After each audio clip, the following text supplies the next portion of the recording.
Hello, this is Gray Hughes. Today's episode is episode number 3, titled Put It Back, experienced by Ada Violet in Palo Alto, California in the 1970s.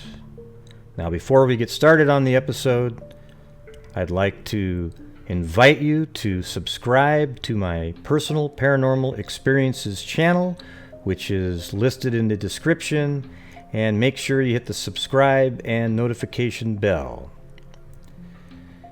You can also join the Facebook group called Personal Paranormal, where you tell your story.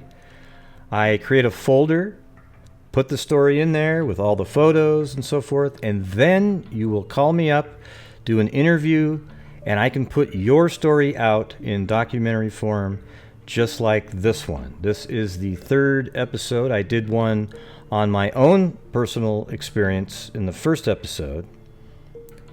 And then Paul Yoler, someone on Facebook and YouTube, did an episode. And now today's episode is by Ada Violet. And I welcome you to share your own experiences on that Facebook page as well. Now let's get started on this episode right now. Just as I passed the door, it slammed really hard. The knife was just like right behind my feet.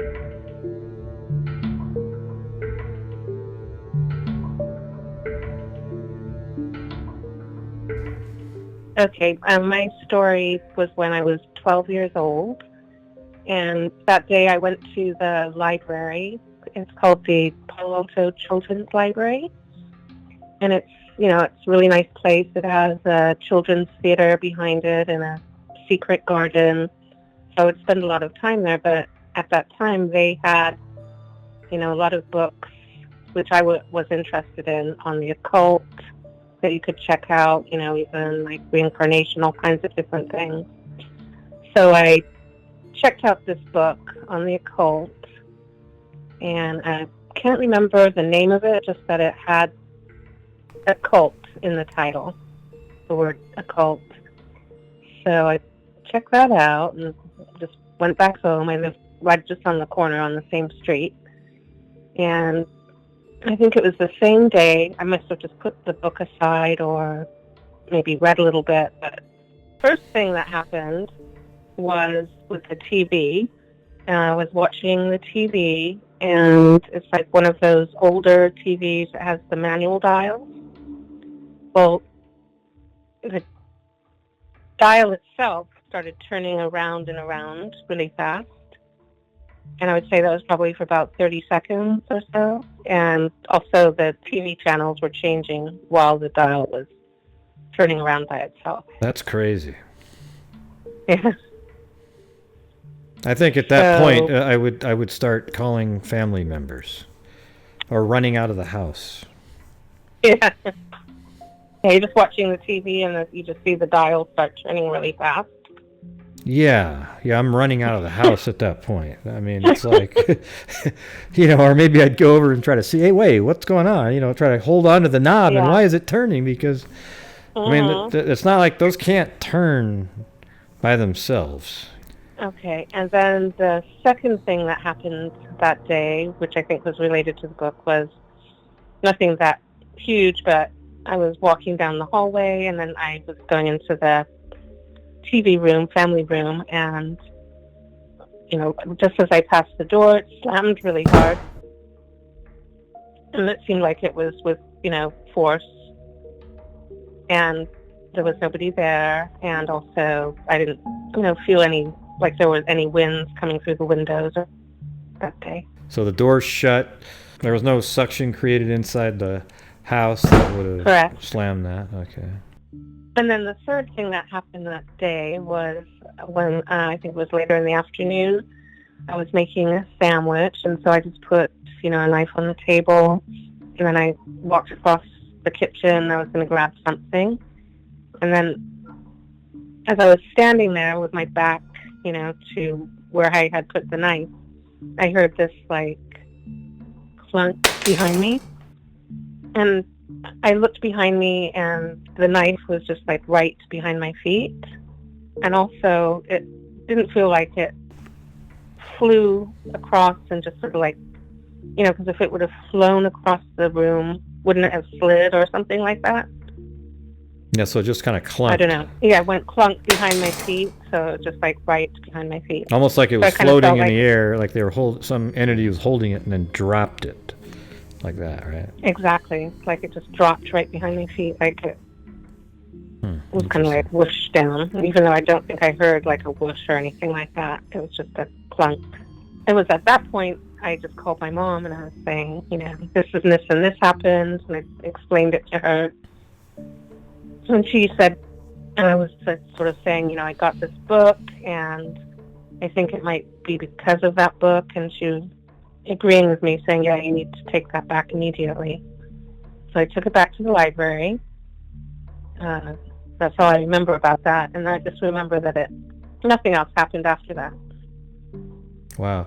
I just have one question now. How come after the knob on the TV was going by itself, you didn't call your mom right then? Okay, because that part freaks me out. Yeah, I sort of have to question myself about that. Why? Yeah, I was trying to picture how your mind was working. Hey, I'm okay with the knob turning by itself on a television set, but I tell you what, that door slamming really got me. And then the knife. But my God, if I was looking at an old-style television and I saw the knob flipping around, knowing that it takes, a little bit of effort to actually turn those things, and there's no mechanism, they're not automatic whatsoever, that just would have freaked me out. Yeah, I think I just remember, I was sitting in a chair, and I just was, looking at it, going, what the hell kind of thing? Yeah. It's sort of what is going on? And I think part of me just didn't even sort of realize what was going on, even though I was watching it. Sort of